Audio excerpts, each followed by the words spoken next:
Fala, investidor! Tudo bom com você? Aqui quem fala é o Daniel Alvarenga, o investidor raiz, e hoje nós vamos para mais um vídeo direto ao ponto, onde eu vou falar sobre as ações da Trisul. Então, se você quer saber mais sobre essa empresa, vem comigo no vídeo até o final e já chega logo se inscrevendo no canal, ativando as notificações e deixando o like para poder dar uma força aqui para o investidor raiz, para o canal continuar crescendo. Conto com a sua ajuda e bora lá para o conteúdo. A Trisul hoje está subindo, dia 24 de março está subindo aí quase 1%, no ano ela está caindo quase 11% e nos últimos 12 meses uma queda de quase 41%. Então o que está acontecendo com a Trisul? A Trisul vai quebrar? A Trisul vale a pena? A Trisul está barata? Deixa aqui para mim o seu comentário sobre a empresa, que também vou deixar a minha opinião lá no final do vídeo, então continua aqui comigo. Bom, a Trisul, se você ainda não conhece, empresa do setor de construção civil, mais voltada para o público de alta renda, São Paulo, tá? Então eu gosto desse posicionamento aí da empresa. Código de negociação TRIS3, então ela só tem ações ordinárias e ela tem um tag along de 100% em suas ações, o que é bom aí para o acionista minoritário. Quando a gente entra aqui na posição acionária, a gente consegue ver, né, que a própria Trisul aí está com grande parte das ações, mais de 50%. A gente consegue ver que ela tem uma boa parte das ações em tesouraria, quase 2,5%. Eu gosto de empresas com ações em tesouraria, principalmente quando está com recompra aberto, né? Quando a empresa está fazendo recompra, é porque ela está identificando que as ações estão baratas, tá? Então eu gosto de ver isso. E quando a gente olha aqui o free float de 38,5% do capital está aberto a mercado. Entrando aqui no resultado da empresa, quarto trimestre, primeiro eu vou analisar o quarto trimestre de 2022 contra o quarto trimestre de 2021 e depois eu vou fazer uma análise do ano de 2022 contra o ano de 2021. Quarto trimestre, a empresa vendeu mais, né? Teve essa melhora aqui na parte das vendas. Lucro bruto diminuiu, isso aqui é um ponto negativo, né? Porque a empresa vendeu mais e o lucro bruto ficou pior, porque o custo dos produtos aumentou. Então a gente consegue ver que a margem bruta da empresa era de 32, agora caiu para 25, que é uma margem baixa na minha opinião, tá? Eu gosto de ver uma margem bruta de mais de 30%. Quando a gente entra no operacional, ela conseguiu uma melhora, tá bem ruim para enxergar aqui, isso aqui é lá do site deles, mas vamos lá, vamos fazer um esforço. O lucro operacional saiu de 25 para 38 milhões, crescimento de 50%, então foi um crescimento bom. Quando a gente entra no lucro líquido antes dos controladores, saiu de, antes da participação dos não controladores, ela saiu do lucro de 17 para um lucro de aproximadamente, estou olhando aqui no olho, parece 26 milhões, um crescimento de 54%. Então foi um resultado favorável. Vale ressaltar que a equivalência patrimonial ajudou aqui nesse resultado, né? A gente consegue ver aqui. E também que ela conseguiu conter as suas despesas. E outras receitas operacionais aqui também impactou bem aqui no resultado da Trisul. Então tem que acompanhar isso aqui para ver, né, se foi algum efeito não recorrente. Mas olhando aqui no final, o lucro aumentou, tá? Só quando a gente olha aqui no ano de 2022 contra 2021, a receita piorou um pouco. O lucro bruto piorou 20%, porque perdendo margem, né? Vale sempre ressaltar aqui isso aqui, ó, a margem que era 36, já terminou em 29,5 aproximadamente. Quando a gente chega aqui embaixo,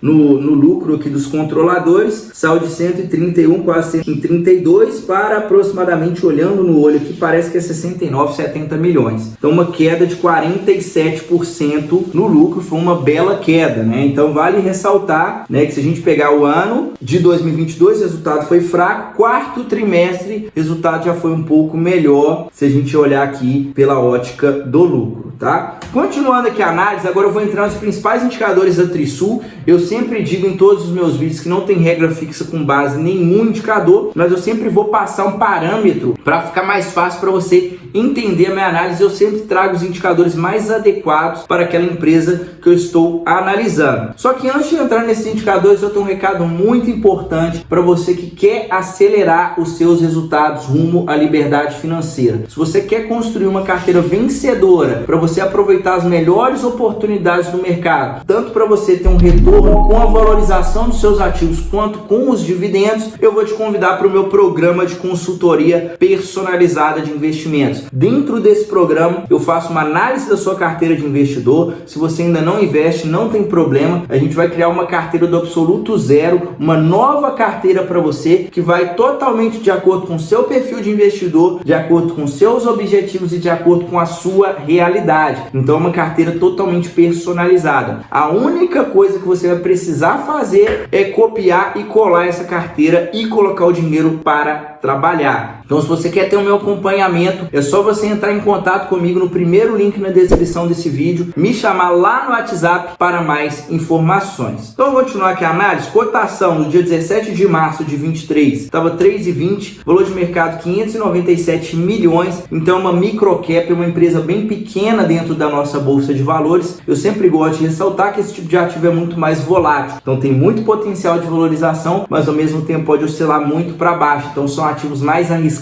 que você tem que saber o que você está fazendo na hora de investir. Dívida líquida sobre EBITDA de 5 vezes, está com a dívida estourada, por isso que eu deixei em vermelho. Esse indicador, quando ele passa de 3 vezes, é um sinal de alerta. Então 5 vezes, principalmente setor de construção civil, é um sinal negativo. Liquidez corrente de 4, quer dizer que para cada R$1 que ela tem no passivo circulante, ela tem R$4 no ativo circulante. Então, pelo menos no prazo de 1 ano, ela tem bastante liquidez. Então, no momento, em relação à liquidez de curto prazo, tá tranquilo. Dividend yield de 6% é um bom dividendo. Quando eu vou investir pensando em dividendos, eu gosto de receber no mínimo 6%. A Trisul é uma empresa que tem um payout baixo. O que isso quer dizer? Que ela distribui uma pequena parcela dos seus lucros e mesmo assim está conseguindo pagar os 6%. Então é um indicador que as ações estejam baratas. Quando a gente olha para o ROI, um ROI de 7% é um ROI um pouco abaixo do que eu gosto de ver. Geralmente, quando eu vou investir em empresas, eu gosto de um ROI de 10% ou mais. Quanto mais elevado esse indicador, mais rentável é o negócio. Então 7% no momento está abaixo do que eu gosto. Margem líquida de 9% é uma margem um pouco abaixo do que eu gosto de ver. Assim como o ROI, quanto mais elevada a margem, melhor. Mais lucrativa é a empresa, mais indica que ela pode ter vantagens competitivas, que ela está em um mercado com uma concorrência não tão elevada. Então eu gosto de empresas que tenham pelo menos 10% em margem. No momento a margem está um pouco abaixo do que eu gosto. Indicador de preço, preço sobre lucro, hoje ela está valendo o equivalente a 9 vezes o lucro dos últimos 12 meses. Então, mantendo esse lucro, em 9 anos ela se pagaria. Vale ressaltar que esse indicador, quanto mais baixo, mais barata a empresa tá. Geralmente 15 vezes eu considero um preço ok, quanto mais abaixo de 15, mais descontada ela pode estar. Olhando para esse indicador, parece que está barata sim, mas vale ressaltar que o lucro está caindo bastante. Então é preço sobre lucro. Então se o lucro cai,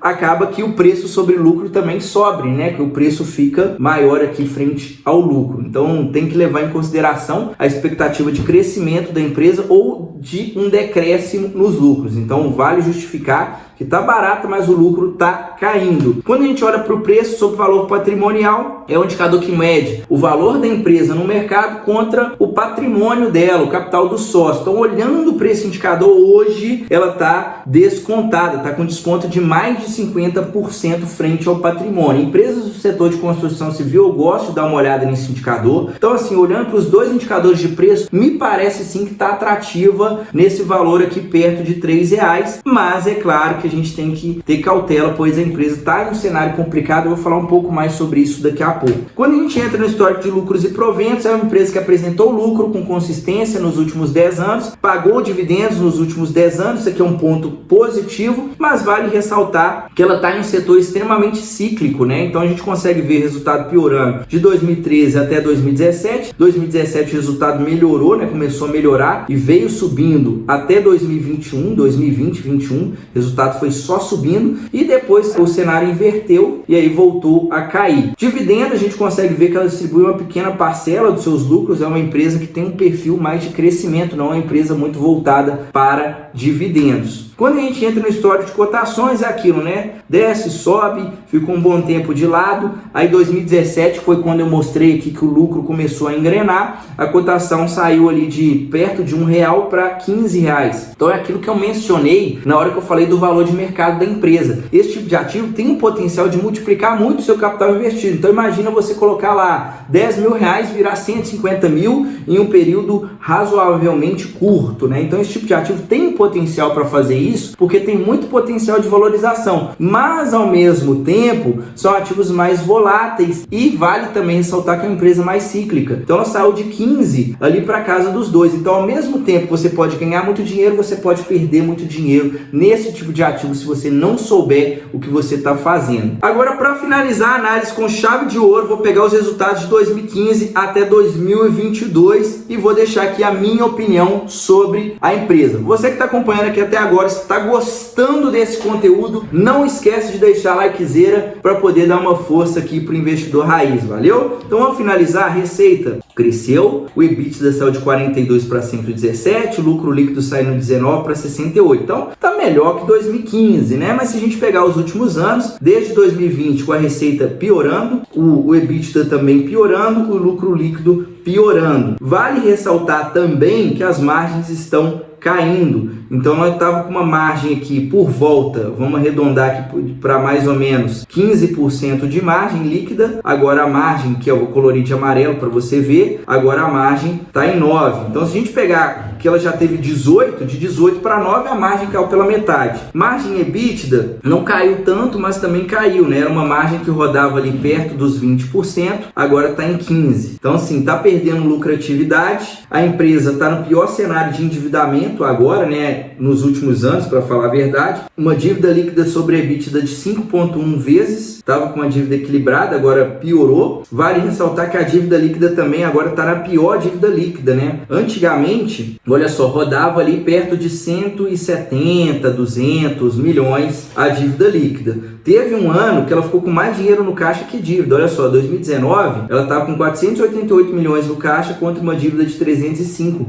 Então ela tinha uma dívida líquida negativa, que é muito bom, principalmente em empresas do setor de construção civil. Vale ressaltar que isso aqui foi uma emissão de ações que ela fez, né? Ela captou recursos, por isso que esse caixa cresceu, olha só, saiu de 99 para 488 milhões. Só que agora, né, o cenário é o seguinte, um caixa de 310 contra uma dívida bruta de 904, sendo que a gente está no cenário de taxa de juros bem alta. Então ela está com endividamento alto, alavancagem alta e um cenário de taxa de juros alta, e o resultado disso é um juros que ela pagava ali 8, 3, 2, né, negativo, né, resultado financeiro, agora o resultado financeiro negativo em 23 milhões, sendo que ela já está perdendo uma margem EBITDA devido ao custo dos produtos vendidos, que aumentou devido à inflação. Então qual que é o resumo aqui da história? A empresa está num cenário extremamente desafiador. Ela pegou um cenário de alta no custo dos produtos vendidos, não é fácil ficar repassando o preço, principalmente cenário de alta também na taxa de juros. Então é inflação mais taxa de juros é horrível para empresas do setor de construção civil. Por quê? Porque às vezes vai aumentar o custo dela, que é o que aconteceu para produzir, e ao mesmo tempo a taxa alta tem dois efeitos negativos. O primeiro é o efeito que fica mais difícil para a empresa vender um imóvel, porque o financiamento fica muito mais caro, o dinheiro fica mais caro. E o segundo ponto é devido a esse endividamento que ela tem, o resultado financeiro piorou bastante.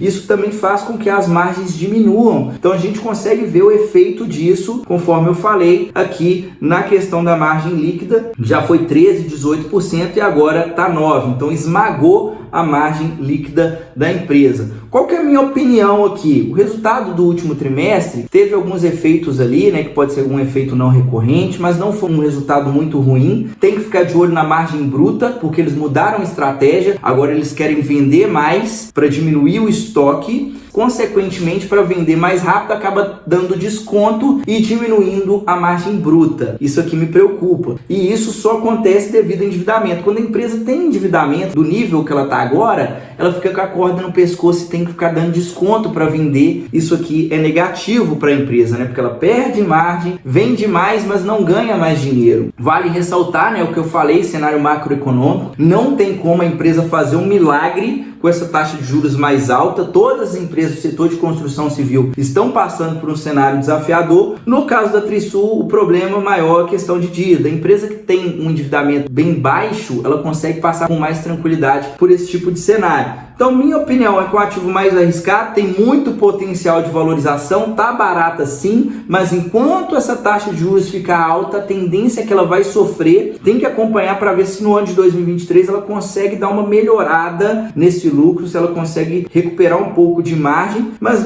não tanto questão de margem, mas o lucro mesmo. Se ela conseguir pelo menos lucrar mais e reduzir esse endividamento, vai ser um ponto positivo. Se ela conseguir passar por esse cenário também, ela vai valorizar muito na hora que os juros baixar, mas a gente sabe que ainda vai demorar para o patamar de juros chegar naquele patamar mais abaixo ali de 10%, é algo que vai demorar. Então a tendência é que a empresa vai continuar sofrendo, e se você for investir, vai com bastante cautela para você não se desesperar e acabar vendendo o ativo no desespero, beleza? Então minha opinião é essa. Espero que você tenha gostado desse conteúdo. Compartilhe esse conteúdo com quem você acredita que tem interesse e deixa aqui se ficou alguma dúvida ou se tem algum outro conteúdo que você gostaria de ver aqui no canal. A gente se vê no próximo vídeo. Até a próxima. Tchau, tchau.